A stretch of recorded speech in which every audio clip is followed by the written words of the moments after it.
balik setiap kejahatan, ada satu saksi yang tak bisa dibungkam, yaitu DNA. Sejak 1986, biologi molekuler telah menjadi senjata penting dalam menyelesaikan kasus kriminal. Dan setiap tahun, teknologinya semakin canggih. DNA adalah rangkaian unik nukleotida yang menyimpan identitas genetik setiap manusia. Dalam forensik, bagian DNA yang digunakan disebut short tandem repeats atau STR. Melalui teknik polymerase chain reaction, PCR. STR diperbanyak dan dianalisis menggunakan elektroforesis gel. Setelah itu, profil DNA dibandingkan dengan database nasional seperti Combinet DNA Index System milik FBI. Grafik ini menampilkan pertumbuhan akumulatif kasus kriminal yang berhasil dipecahkan menggunakan bukti DNA. Dari tahun 1990 hingga 2025 membandingkan negara Amerika Serikat dan Inggris. Pada tahun 1990, teknologi DNA forensik masih sangat baru. AS hanya mencatat 500 kasus sementara Inggris sedikit lebih rendah sekitar 300. Namun dalam 5 tahun terakhir terjadi lonjakan. Tahun 1995, AS mencatat 12.000 kasus dan Inggris mencapai 8.000. Tahun 2000 hingga 2010 menunjukkan lonjakan mengikuti perkembangan teknologi PCR serta ekspansi database nasional di mana Inggris melampaui AS pada 2003. Pada 2015, Inggris unggul dengan 600.000 kasus sementara AS 480.000 kasus.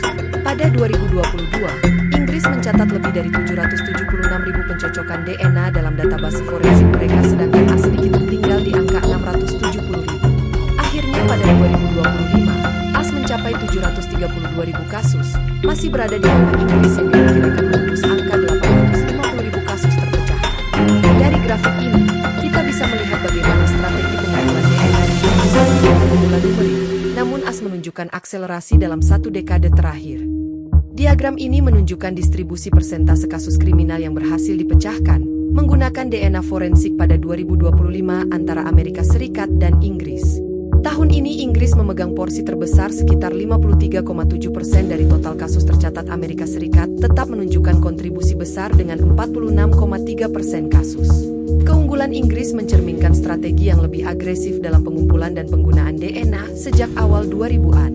Sementara itu, akselerasi signifikan yang terjadi di AS dalam 1 dekade terakhir menunjukkan komitmen mereka dalam memperluas database dan mempercepat penyelesaian kasus.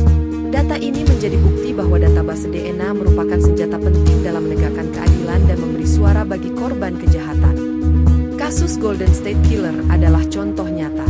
Tersangka akhirnya tertangkap pada tahun 2018 lewat teknik investigatif genetik genealogi (IgG), menghubungkan DNA TKP dengan silsilah keluarga di database seperti GEDmatch.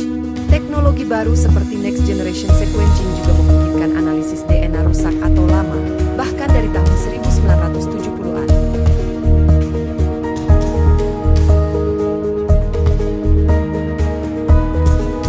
Teknologi DNA tidak hanya menangkap pelaku, namun juga membebaskan orang yang tidak bersalah. Sejak 1989, lebih dari 375 orang di Amerika dibebaskan melalui tes ulang DNA. Namun, terdapat tantangan besar. Privasi data, akses ilegal ke silsilah publik, dan resiko kesalahan identifikasi. Biologi molekuler telah mengubah cara kita melihat kejahatan. Dari molekul tak kasat mata, lahir kebenaran yang mengungkap keadilan. DNA bukan hanya soal genetik, tapi juga tentang kebenaran dan harapan. Di era modern, satu heliks kecil dapat menguak beribu kebenaran. Dengan teknologi seperti PCR, elektroforesis, dan database forensik seperti CODIS, biologi molekuler telah menjadi alat penting untuk keadilan. Namun di balik kekuatannya, terdapat tanggung jawab besar seperti menjaga etika, akurasi, dan privasi. Sebagai masyarakat, kita harus menyadari betapa pentingnya peran sains dalam menegakkan hukum. Karena pada akhirnya, keadilan sejati tidak hanya datang dari hukum yang tegas, tetapi juga dari bukti yang tak terbantahkan, dan DNA adalah salah satunya.